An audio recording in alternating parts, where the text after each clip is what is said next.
Le réseau, c'est un service centralisé de gestion des inscriptions, gestion des ressources humaines, gestion budgétaire. On s'occupe aussi de la formation et du développement professionnel des employés des garderies. On aide le comité de parents ou les sociétés de parents qui gèrent les services de garde de voir au développement de l'ajout de nouveaux services. On les aide surtout avec la gestion financière dans le sens d'assurer que le service est viable. Avant, chaque garderie avait ces expertises-là à l'intérieur. Des fois, ils les avaient, des fois, ils n'avaient pas. Des fois, il y avait des bouts, mais pas tout.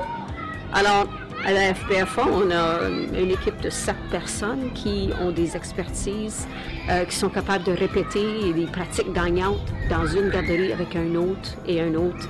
Alors, c'est ça qui est le réseau de garderie.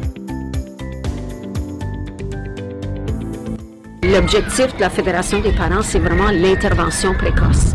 Puis nous, on est là-dedans parce que, puis je ne devrais pas dire ça, mais essentiellement, c'est pas nécessairement pour créer une place en service de garde pour l'enfant, mais c'est d'être capable de rejoindre le parent. Mais c'est certain que les heures de francisation, les heures de français pour les enfants, c'est qu'ils vont être tellement mieux préparés pour la maternelle dans une école francophone. On s'en cache pas, quand les enfants parlent ou maîtrisent pas la langue, arrivent à la maternelle, il faut qu'ils apprennent et maîtrisent la langue avant qu'ils peuvent rentrer dans la matière. Ça se rattrape avec les années, mais on croit qu'on peut augmenter les résultats scolaires de nos élèves en ayant des services de garde puis un environnement en français pour les enfants qui aussi va avoir des impacts sur les familles.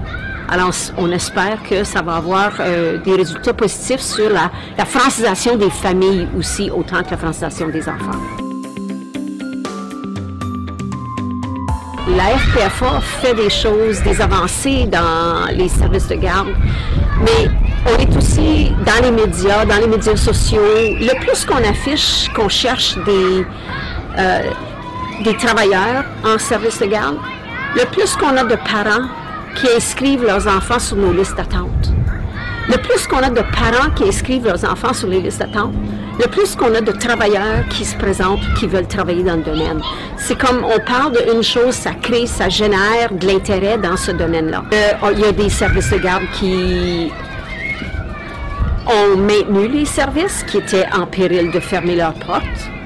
On sait qu'il y a un énorme manque de places en garderie en français en Alberta. Alors, ce que le réseau a permis, c'est la création de nouvelles places. On répond vraiment à un besoin. On est vraiment fiers de ça.